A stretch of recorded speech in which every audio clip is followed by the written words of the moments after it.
Hi, everyone. Thanks for joining. My name is Isha Warasingha, and I'm the Senior Policy Analyst here at the Association of Asian Pacific Community Health Organizations, APCHO.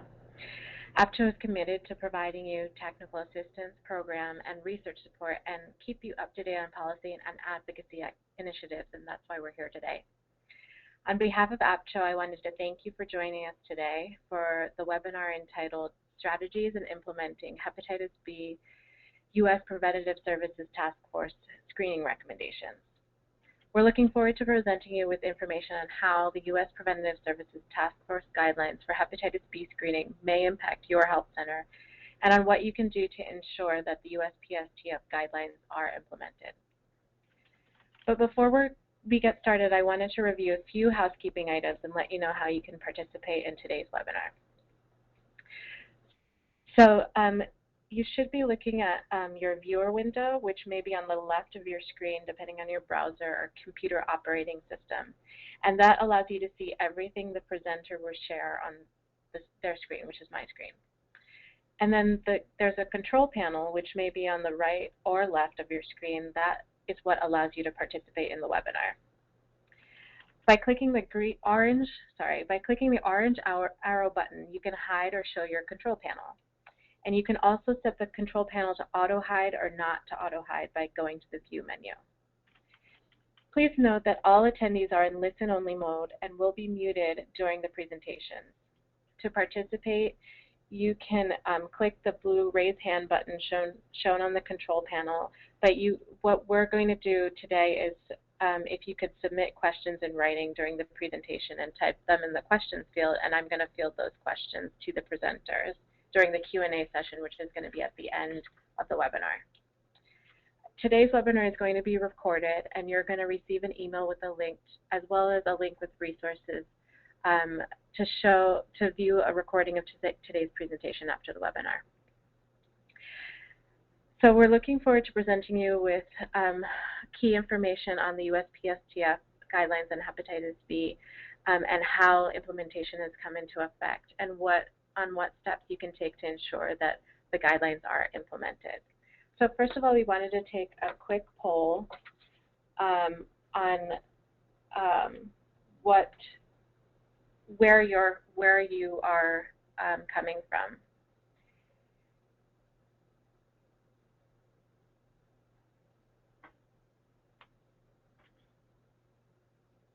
Just have to wait a second for that poll to be initiated.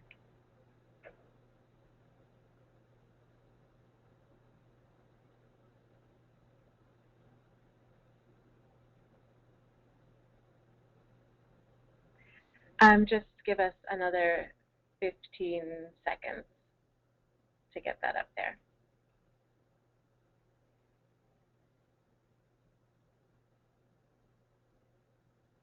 So just to give you a little background about APCHO, APCHO supports 35 community health centers, including 29 federally qualified health centers.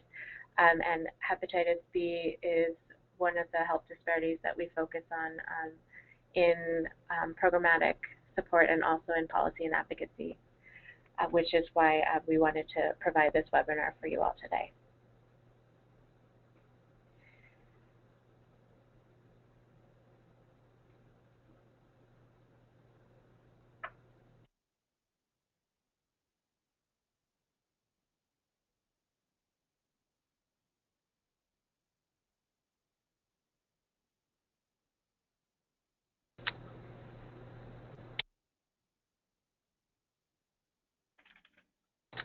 Okay, so you can see the results of the first poll. And we wanted to have another poll as well, just to know your knowledge of the recommendation.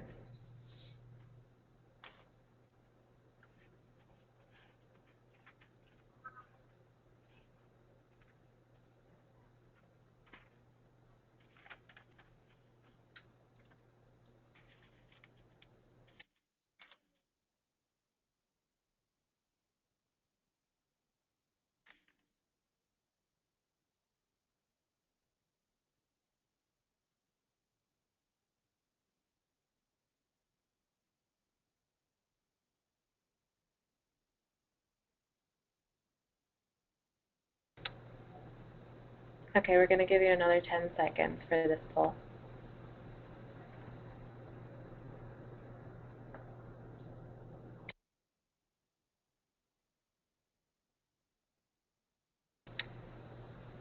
So it looks like 52% of you are somewhat knowledgeable about the recommendations, and 23% of you are knowledgeable. And then 23% of you are not knowledgeable about the screening recommendations. We're just going to go in a brief overview after this. Okay, so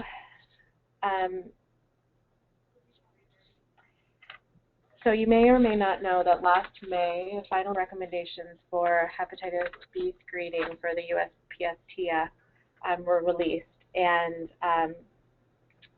they were given a B grade, which means that it is covered under the ACA.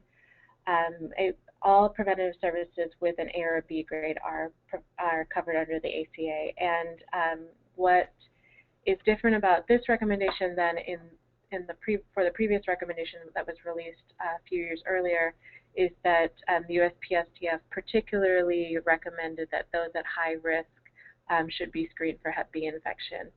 And those at high risk include those born in countries with a 2% endemicity or above. So I just wanted to give you a brief overview of what that means. You are going to have a copy of the slides if you'd like to look at this afterwards, so I'm not going to go into too much detail about this table. But even though we got a B grade for the USPSTF, it doesn't necessarily mean immediate results.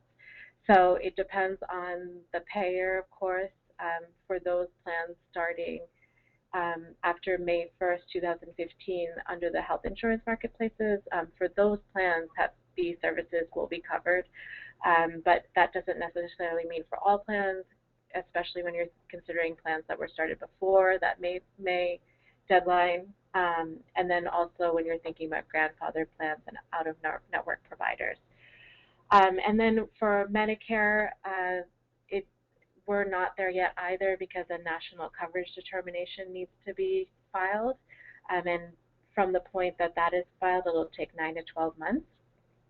Right now, screening is provided as a confirmatory screening after an abnormal liver function test. And then on the Medicaid side, it depends on the state. So I just also wanted to highlight what we can do together to try to figure out how to help implement the guidelines. So I highly encourage you to look at this table after this presentation.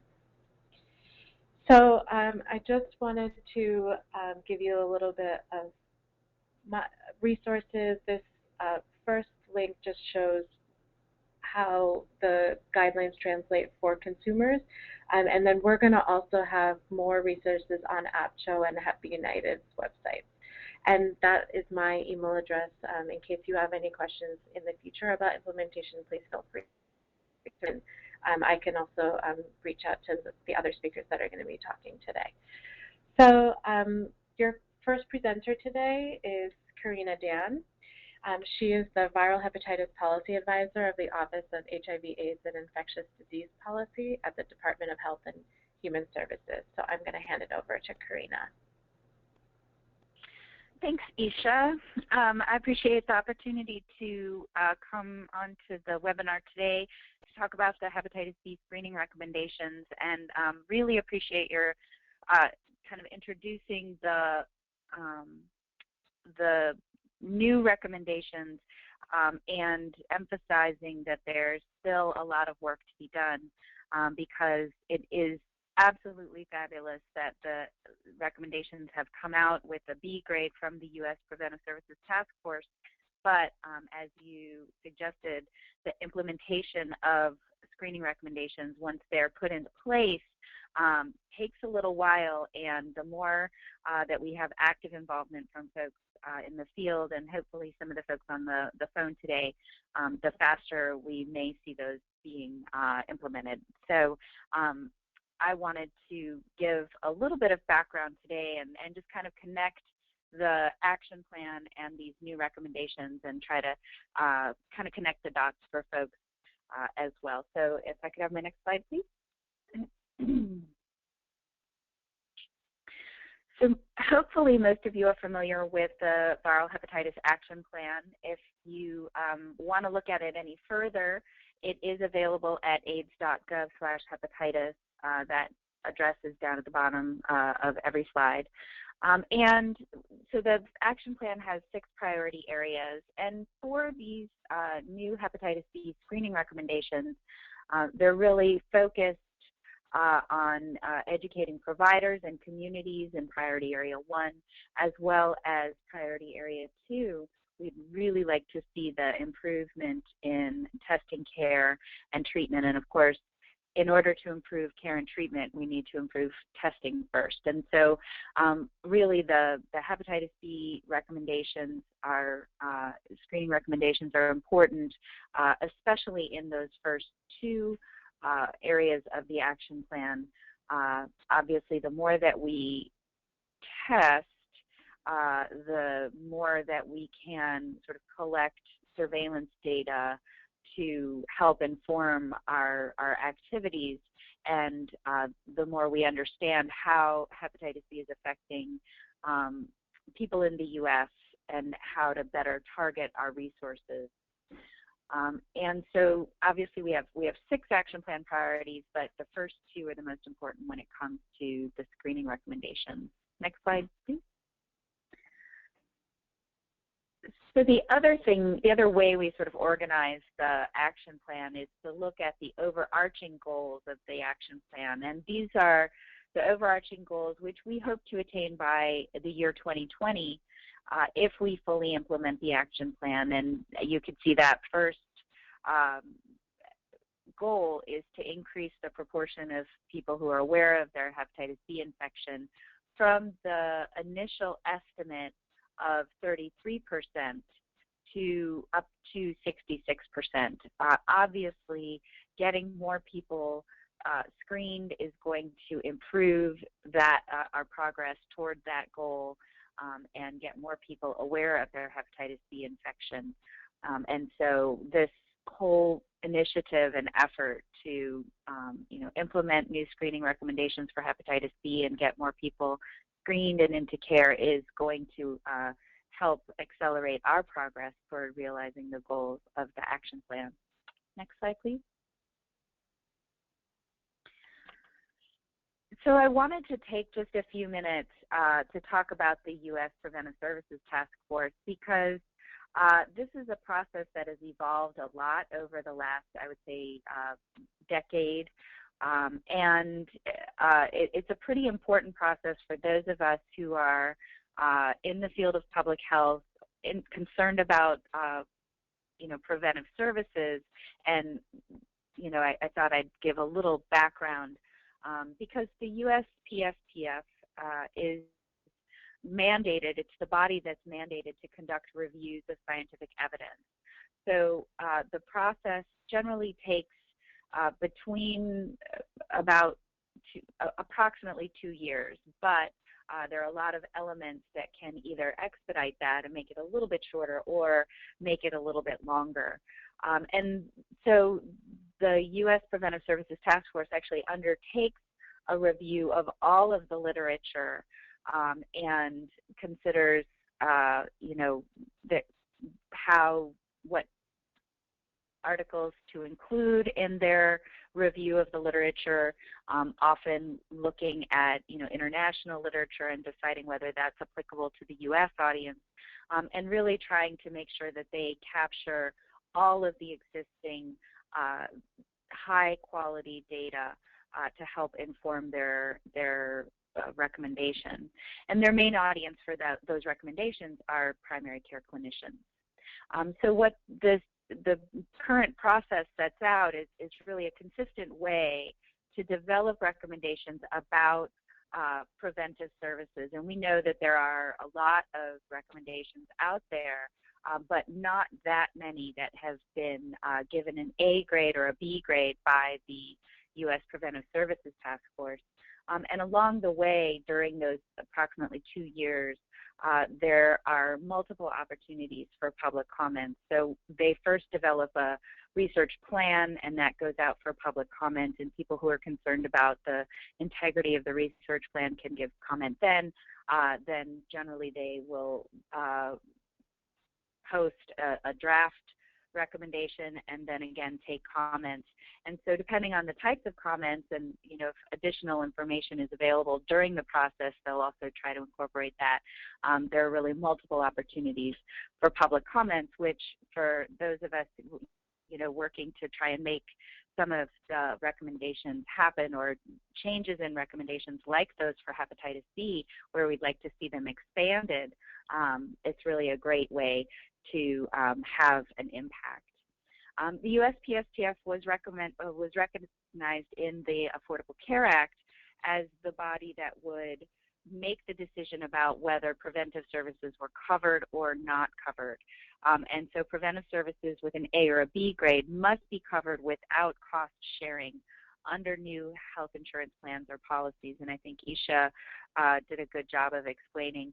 Once the recommendation is made by the U.S. Preventive Services Task Force, then 1 year, calendar year after those recommendations are made, they take effect in new insurance plans. So as Isha mentioned, grandfathered plans or plans that were existing prior to the 1 year anniversary of the recommendation may not include coverage for these services. However, some insurance plans actually do incorporate newly covered services, and of course all new insurance plans then are mandated to cover that. And what the A and the B grade basically, in terms of what that means, based on the U.S. Preventive Services Task Force's deliberations, they then decide that there is a high certainty that the benefit is moderate for those folks who are going to be screened. So they want to see that people will benefit from the screening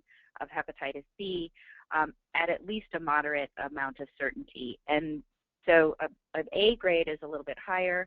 There's a high certainty when services are given an A grade, excuse me. So the difference is in terms of the amount of benefit that populations will get from the testing. And so wanted to just review the recommendations for hepatitis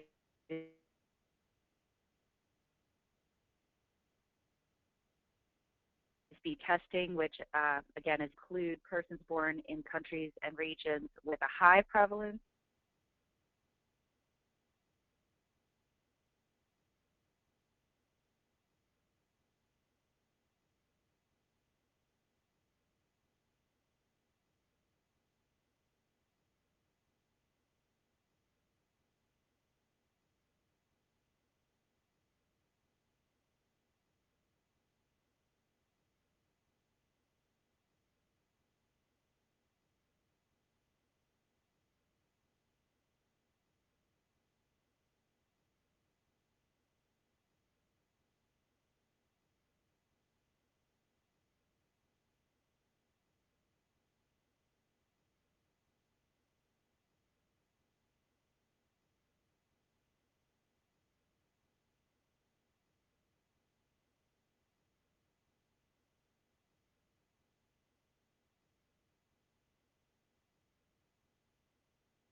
implementing the Viral Hepatitis Action Plan.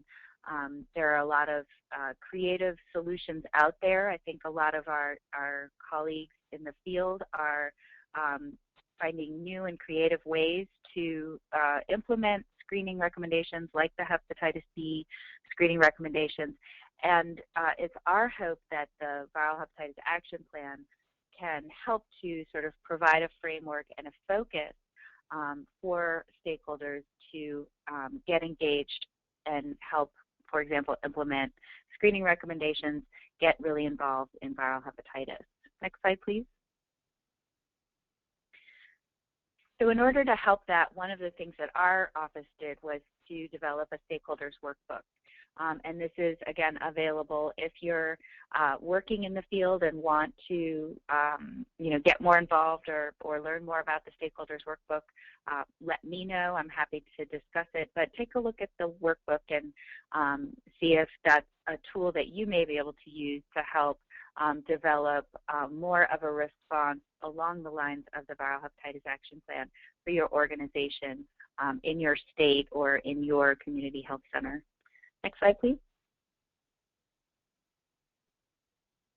And I appreciate, again, the time today on the webinar and encourage all of you to take a look at our information about viral hepatitis from our office is housed on aids.gov/hepatitis. And again, I think folks on the line here today are some of the key individuals who can help us to identify strategies to implement the hepatitis B screening recommendations, which are so important in terms of identifying individuals who are chronically infected and getting them into care and treatment. Thank you. Thank you, Karina, and thank you for giving us that great overview of the USPSTF process and also as how that relates to the National Viral Hepatitis Action Plan. Next, we're going to have Vivian Wang speak. She's going to present on how her health center is handling hepatitis B screening. Dr. Wang is the Hepatitis B Program Director of the Charles B. Wang Community Health Center, which is based in New York City. I'm going to hand it over to Vivian. Thank you, Isha, for the introduction, and thank you for inviting me to speak at this webinar. Just a little information about myself. Like Isha said, my name is Vivian Wang. I am the Hepatitis B Program Director at the Charles B. Wang Community Health Center, which is a federally qualified health center in Manhattan in New York City.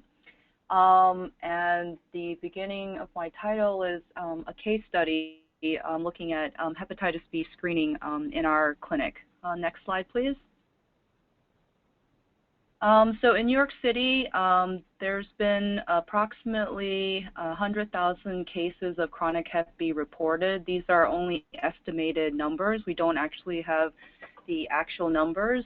Working with New York City Department of Health to actually get enhanced surveillance to determine the actual numbers of persons with chronic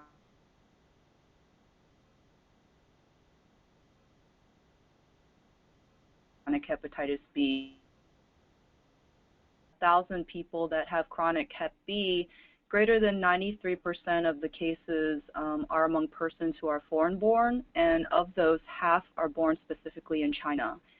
This map, if you're familiar with New York City, shows the 5 boroughs of New York City, which includes Manhattan, Brooklyn, Queens, Staten Island, and the Bronx. And if you look at the areas where it's dark orange, that's mostly where the Asians reside in New York City, and particularly Chinese Americans. One area is Sunset Park in Brooklyn, the other is Flushing, Queens, and then Lower Manhattan, which is where Chinatown is. Next slide, please. So just a little bit about the Charles B. Wang Community Health Center. We are a federally qualified health center. We have been in Manhattan, Chinatown, over 40 years now. And just in the last year, 2014, we've had over 50,000 patient visits. In addition, we serve patients that prefer to have a language spoken to them other than English 89% of the time. Mandarin, Cantonese, Fujianese, Korean, Vietnamese. And 90% of our patients earn less than 200% of poverty level.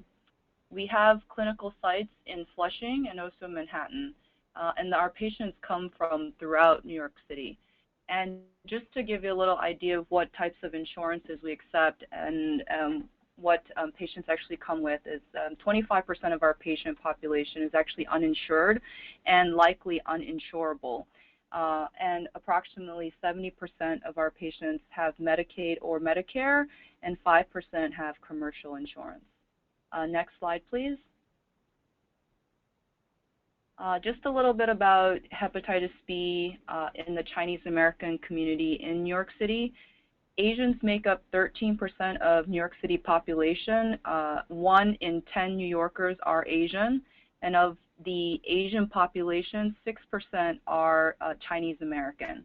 And I've already said the previous statistic here, estimated that greater than 90% of all the chronic hep B cases are among foreign-born, and half of those are Chinese American. The second leading cause of death in Chinese men is liver cancer, Chinese American men, and 1 in 10 Chinese Americans have hepatitis B. Those numbers are actually higher in our clinic. 1 in 8 of our patients have chronic hep B. Next slide, please. So this is just a pictorial of how the hepatitis B patients that we have. We actually have a hepatitis B registry, and there's greater than 7,000 patients in our Hep B registry. Our registry began when we had the EMR, so between 2005 and 2015. And then within the last year, we've had greater than 3,000 active chronic Hep B patients. And of those, 1,410, approximately 44% are uninsured patients. And 450 of our patients are in a program called the Hep B Care Program, which is funded through the Robin Hood grant. And I will go over a little bit about that in future slides. And like I said, there's 1 in 8 adult patients in our clinic that have Hep B. Next slide, please.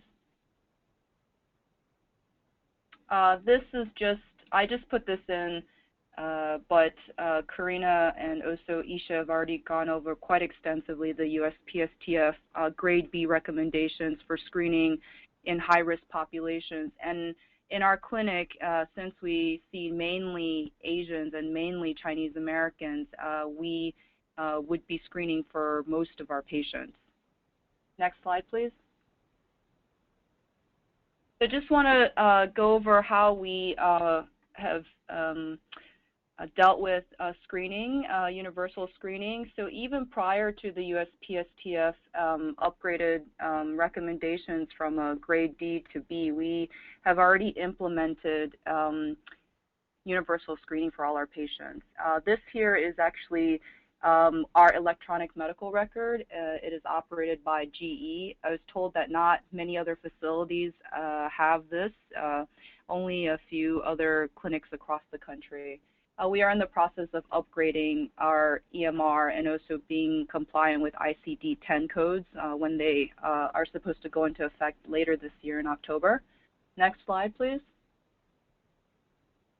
And these are some of the ways that we've been able to make Hep B screening easier for our clinic. So we do cluster our lab tests, and I will show you in a next screenshot what that looks like. We also have a flow sheet for our Hep B test so that we can look across timeline and just have a trend to see what patients' viral load looks like, what their LFTs look like, have they gotten an ultrasound, what their AFP is. And we also have a Hep B registry, and we are able to work with our HI department, our health informatics department, to have periodic quality assurance and quality of improvement. Next slide, please. So this is a screenshot of how we can custom lab orders. And what we've done to make it easier for our providers is that we've tried to cluster most of the labs that would be necessary once we've actually had someone screen positive. And as you can see, AFP, the surface antigen antibody, E antibody, E antigen, viral load, core antibody, surface antibody, quantitative. We also have hep C antibody and hep A antibody, all clustered together, so it just makes it easier for the clinician to order these tests, and it decreases the likelihood of omitting an order. Next slide, please. This is also a flow sheet to look at if a patient has become hep B positive or that we've screened that they are chronic hep B. And as you can see, we have trends here. It shows you for this particular screenshot for 2009, you can see the viral load, you can see the AFP, you can see the liver function test, you can also see the E antigen, E antibody status, and this can be seen over a trend, a time trend. Next slide, please. And we also have a hepatitis B registry, and instead of just using the ICD-9 codes, we do actually identify our patients within the EMR, which in the top of the EMR there is a banner, and what we will do is identify the patient as hep B patient. So when the patient comes in the clinic, we do notice that immediately. Next slide, please.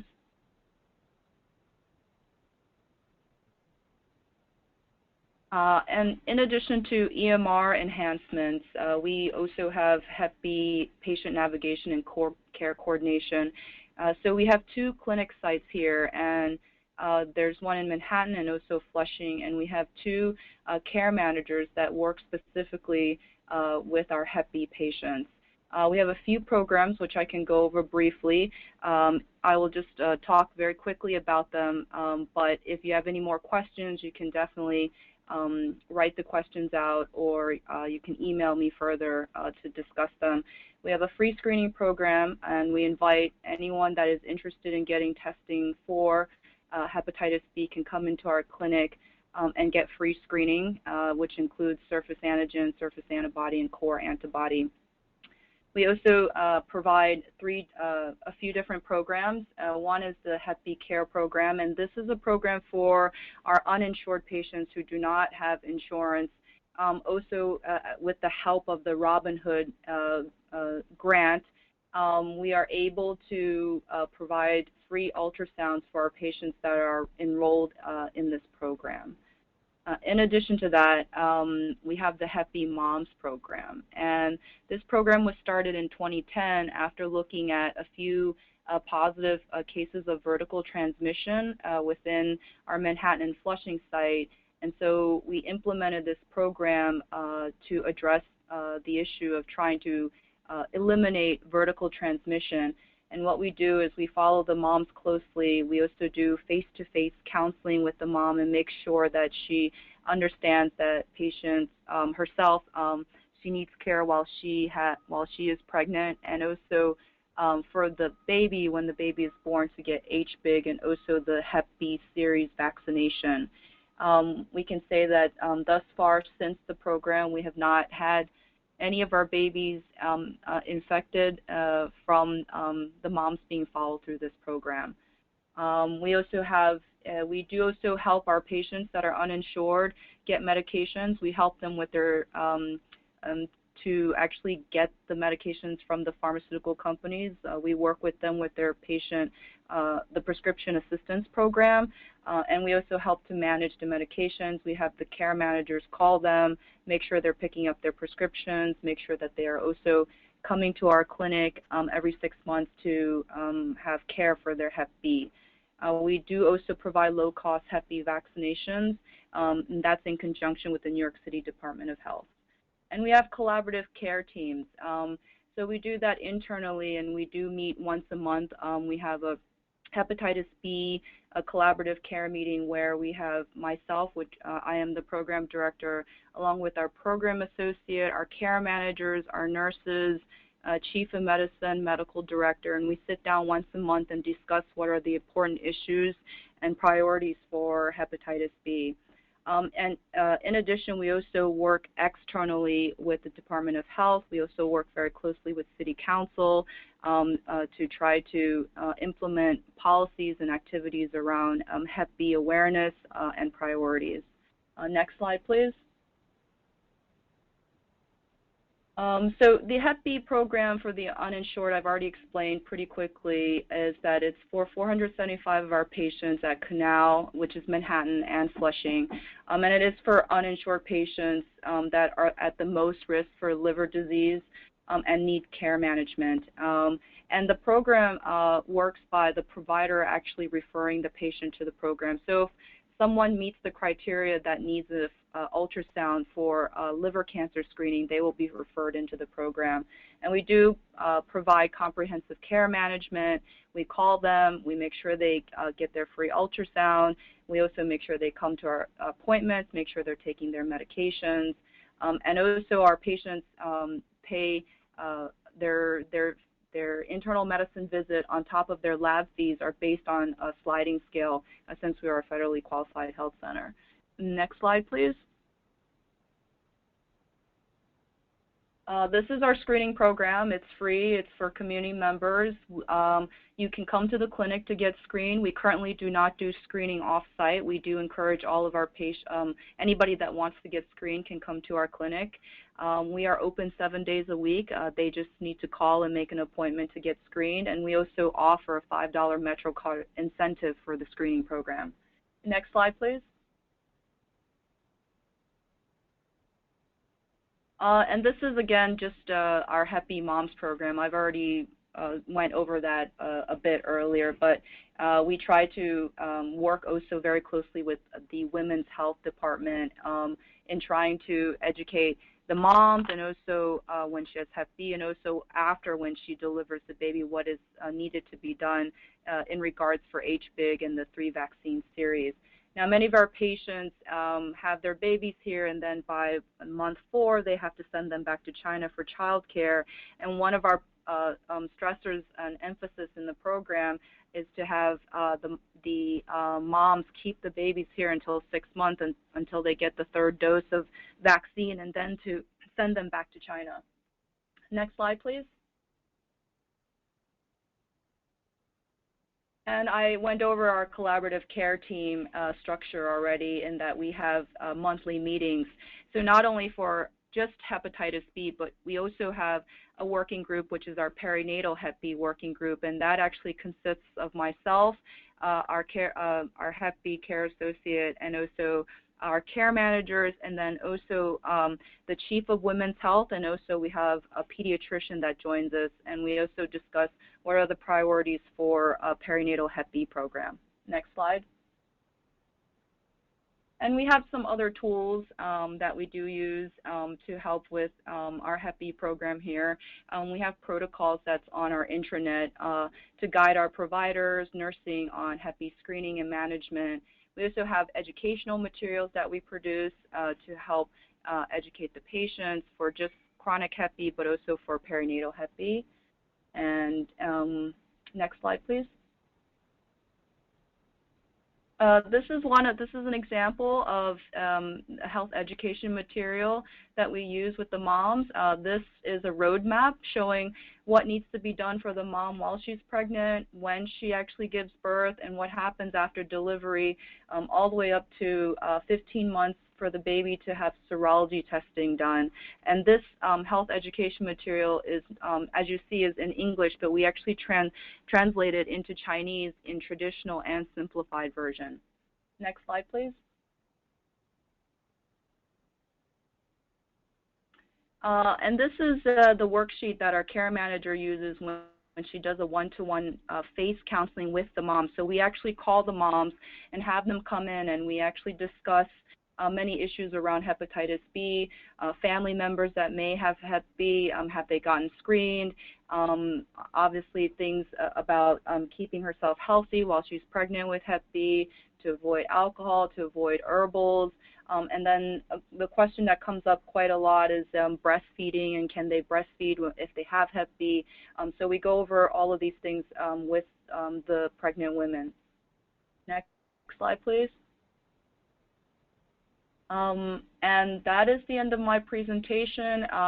If you have any questions, please feel free to reach out to me, send me an email, you can call me. I'm also readily available to take questions right after this webinar. Thank you. Thank you, Vivian. Thanks so much for providing us with more information about what's happening at Charles B. Wang Community Health Center in terms of Hep B screening care and treatment, and also providing us with some practical information about your EMR system and educational materials. So next, we're going to have Kathy Fan speak. She's going to present about how Hope Clinic, which is based in Houston, Texas, is working to address hepatitis B screening. Kathy is the outreach coordinator at Hope Clinic. Kathy? Thank you, Isha, for introducing me, and thank you for giving me the opportunity to speak. As Isha mentioned, my name is Kathy Fan, and I am with the Asian American Health Coalition, doing business as Hope Clinic. And we are in Houston, Texas. Next slide, please. So just a little bit of background information about Hope. We were established in 2002, and we actually started off as a 4-hour, once-a-month volunteer-run clinic in part of the Chinese Community Center, but then became a look-alike in 2008, and then became a federally qualified health center in 2012. And so being in the heart of Chinatown in Houston, we serve mostly the Asian population, but our mission is to really just serve anyone within the greater Houston area in a culturally and linguistically appropriate manner. So we are actually able to serve patients in 14 different languages in-house. So 95% of our staff members are at least bilingual or trilingual. And in 2014, we were able to service over 70 different nationalities. So, you know, we strive to really be able to serve everyone in the language that they need and in the culture that they're from. Next slide, please. So to kind of give you a very brief overview of our patients, as you can see, we have 31% who are, of our patients are Asians. The other would be 19.8% are African or Black Americans. And we have white and Middle Eastern are 29.7%, and then Hispanics and others are about 19%. And the reason I kind of grouped it this way is because if you look at the USPSTF, the high-risk groups are typically the Asians, the Africans, and Middle Eastern.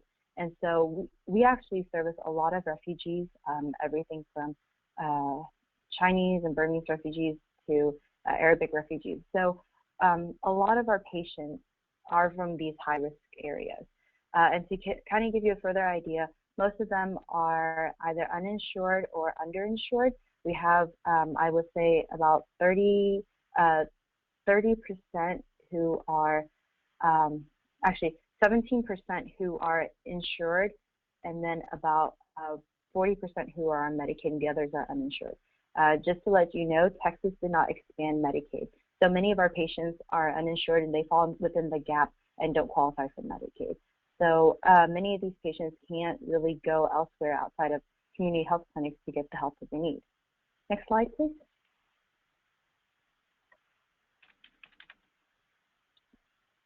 So what we do currently, and actually before the changes were made, is that each patient that comes in gets their blood drawn and they're offered to be screened for hepatitis B and C. And so our screening, we actually provide it to our patients for free. We do the surface antigen screening, the total core antibody, and the quantitative surface antibody and hepatitis C screening. Because a lot of, there's been research showing that those who are HIV infected are at a higher risk. We also do HIV screening, especially for those who are found to be chronic hepatitis B patients. Next slide, please. So pretty much working with a lot of our providers, they try to explain to our patients the importance of the screenings and what they mean. So pretty much if if your surface antigen and your total core antibodies are both positive, they are chronic hepatitis B patients, and then we put them on antiviral regimens, and our care coordinators will work with them to get the medication that they need and follow up with them. If their surface antigen is negative, but their total core antibody is positive, they were infected at one point, but currently is not active. So we actually will continue to monitor the patients and make sure that they come up for their follow-ups at least once a year, if not more often. And then if they are both negative, then they've never been infected, but we will check their quantitative surface antibody levels for vaccination.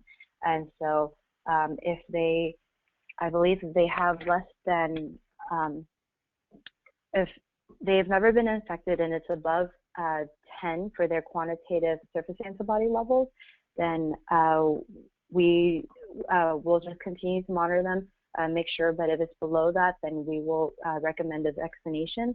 And if they have been infected and it's below 100, then we will offer the vaccination. Next slide, please. Okay, so that's pretty much what I just mentioned. So just monitoring their quantitative surface antibody levels is something that all of our MAs, every time they log into the electronic medical record, is something that one of the things that will pop up to kind of monitor. Next slide. So currently, we have 424 patients who are chronic hepatitis B patients. So that's 4.6% of all of our total patients. With that being said, that's a pretty high population for us. And so in 2014, we were able to screen over 1,000 patients for hepatitis B. That being said, that number doesn't include those who are already screened from previous years of our total patient population. And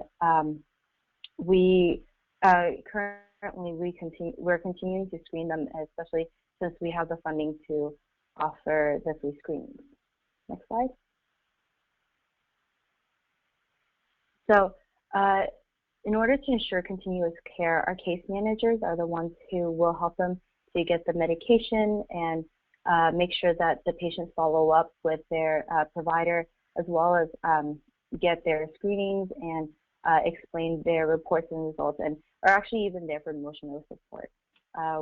Kind of the heart of our clinic are the care managers, because they're the ones who really have a true relationship with the patients and actually walk them through all the process. Will help them to apply for the free medication, make sure that they have health insurance, their insurance will cover it, and just to really get the care that they need. And so we are able to help them get the discounted antiviral regimen pricing. We work a lot with the pharmaceutical companies, and I'll kind of go into further other resources in the next slide. But we also want to focus on perinatal transmission and continuous care. So a lot of our pregnant moms who come in, if they are found to be infected with hepatitis B, we will monitor them and educate them on the transmission, and then make sure that their babies, that once they're delivered, are getting the correct vaccination and in a timely manner. And so we have both OBGYN in-house as well as pediatric clinic.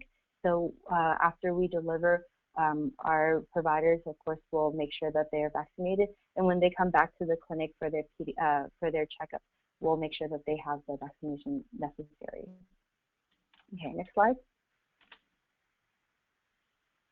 So one of the things I want to focus on, especially to kind of give our point of view as a community health center on how to obtain resources so that you can care for your hepatitis B patients. One of our biggest funders is from state cancer funds. We get our funding from the Cancer Prevention Research Institute of Texas, or CPRIT for short. They provide us with funding for screenings and for vaccination. So to kind of give you an idea of what what we provide, all the screenings that were mentioned earlier are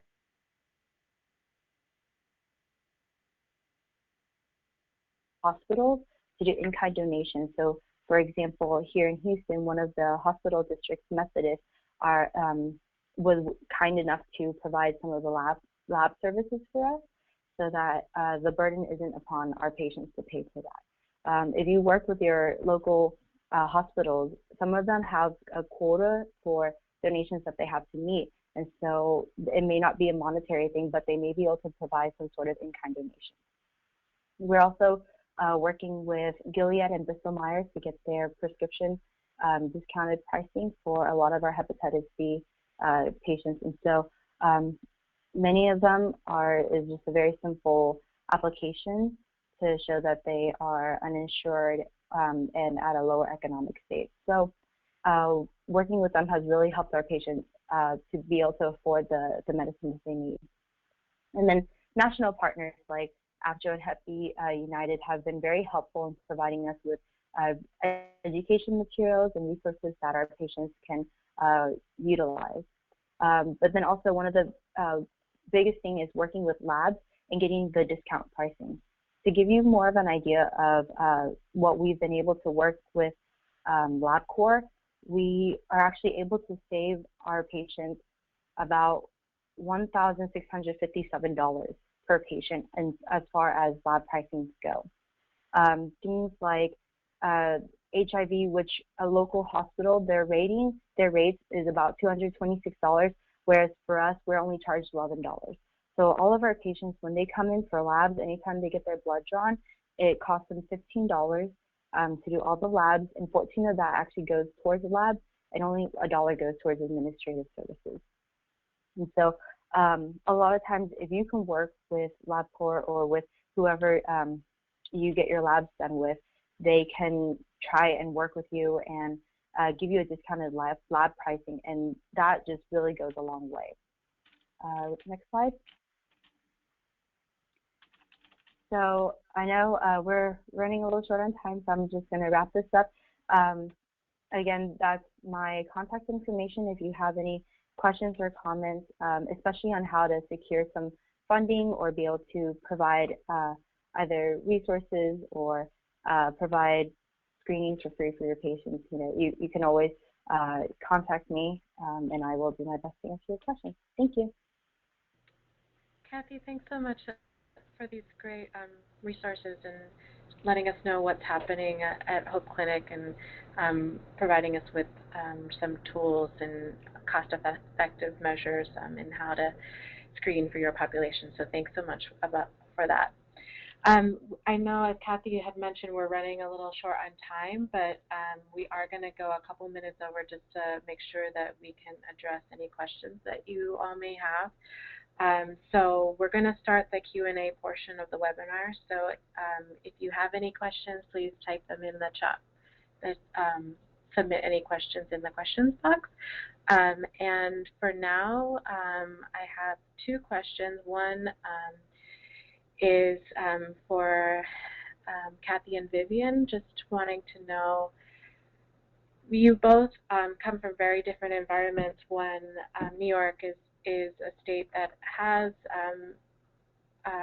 a state exchange, and also has Medicaid expansion, and then we have Texas, which is a non-Medicaid expansion state. So in relation to the USPSTF, do you feel that the screening guidelines thus far have helped your health center, and if so, how? And how can further implementation, specifically in Medicaid and Medicare, help? So I guess I can try to answer that question for our clinic. So we've already been doing universal Hep B screening for quite some time, even before the USPSTF had upgraded from a grade D to B screening. We just felt that because of our patient population, because of the high risk, we went with the CDC recommendation. So we've been actually doing that for quite some time now. So I don't think that actually changes much of how we've been screening every single patient that comes in that is Asian American that comes for an initial visit, or if we look through their records and they come back for an annual and we haven't seen any screening, we will do screening, a universal Hep B screening. So in that sense, that's how I'd answer that. As for with regarding Medicaid and Medicare, right now I think we're also at the point of trying to get Medicare to actually pay for the Hep B screening from the USPSTF recommended guidelines. So in that sense, we're working on that end to try to get that process through. But as for our health center, we've already recognized for many years that we can't just follow what the USPSTF puts out because our population is just at such high risk. Thanks, so Vivian. For us here in Texas, we're about in the same boat as what Vivian said, where because of our population is a little bit more specialized and a little bit different than other clinics, we've actually been doing the universal Hep B testing before the USPSTF put out their recommendations. So having them updated, while it didn't really affect us too much, what's really nice and really helpful is having other providers in the community be more aware of it as well. It's been able to help us really to educate other providers and have them also join in the effort in eradicating HBV. As far as Medicaid and Medicare goes, like I said, Texas didn't expand Medicaid, so that's been a little bit hard, but because of that, and I guess because we sort of knew this was going to happen, we've kind of prepared ourselves to secure the funding so that it doesn't really affect our population as much. Of course, being a grade B and having it covered by the ACA has helped us tremendously. Within the past year, our insured population jumped from 4 or 5% to the 17%. That's been a huge percentage, and that's really helped us to be able to provide their funding or provide their screenings without having to use the funding for them, and be able to use those fundings for other patients as well. Thank you, Kathy. Just wanting to add that both your centers are very unique case studies, but I think both of you provide great perspectives on how to help to mitigate and help patients get screened and have care coordination despite the fact that the screening guidelines haven't been implemented yet. But I know that that's not the case for everyone, so hopefully you all on the call got some good tips as to how to help your health center or any facilities that you're working with help to work towards getting more people screened for Hep B. We had one very specific question about testing. So the question is, sometimes the Hep B core antibody can be falsely positive. So if HBsAg is negative and the core antibody is positive, how do you test for surface antibody? So anybody could take that question. So if you have core antibody positive and you don't have, and so are you saying that also the surface antigen is negative and surface antibody is also negative? It's just related core antibody that's positive? I'm guessing that's the question, yes. Okay, so there's a couple possibilities. One is that they actually are surface antibody positive, but because it's a qualitative test, it does not reach the threshold that shows that they are surface antibody positive. So in that sense, they probably have already been exposed to hepatitis B, and so there's nothing further you would do for that.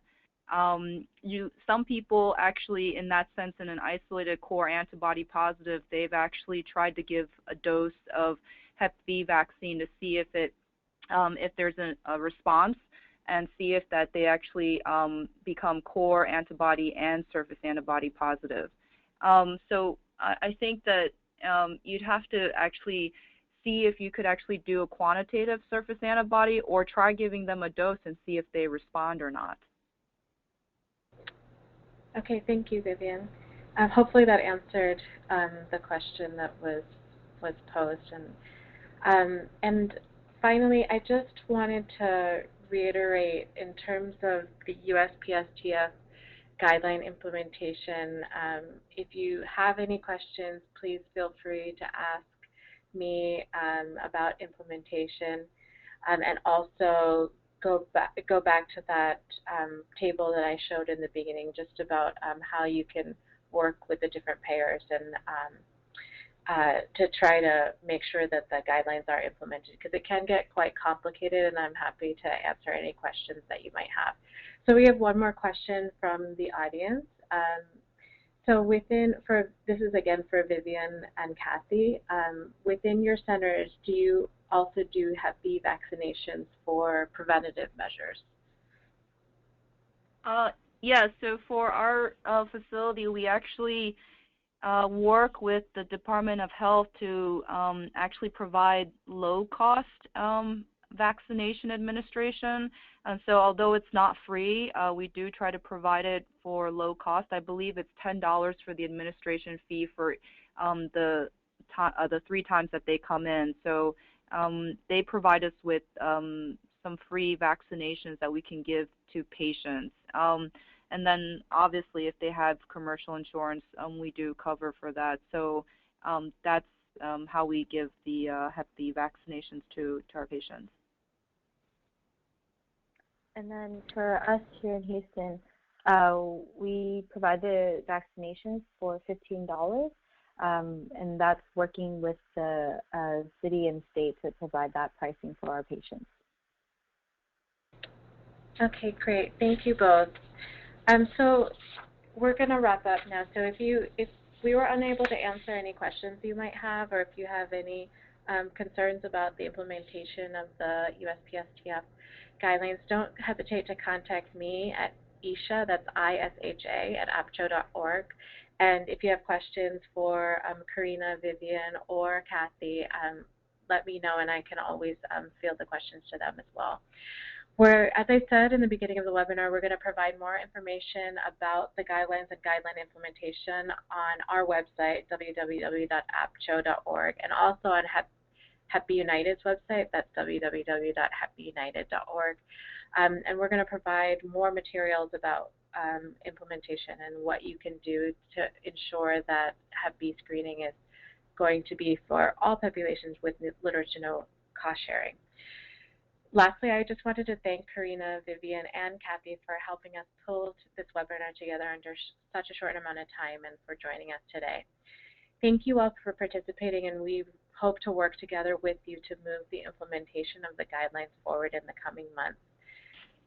Please keep a lookout for an email from APCHO that has a link to the webinar, and also will provide action steps for you all. And we also have a survey for you, so please try to fill that out if you can. Thanks again, and have a great rest of the day.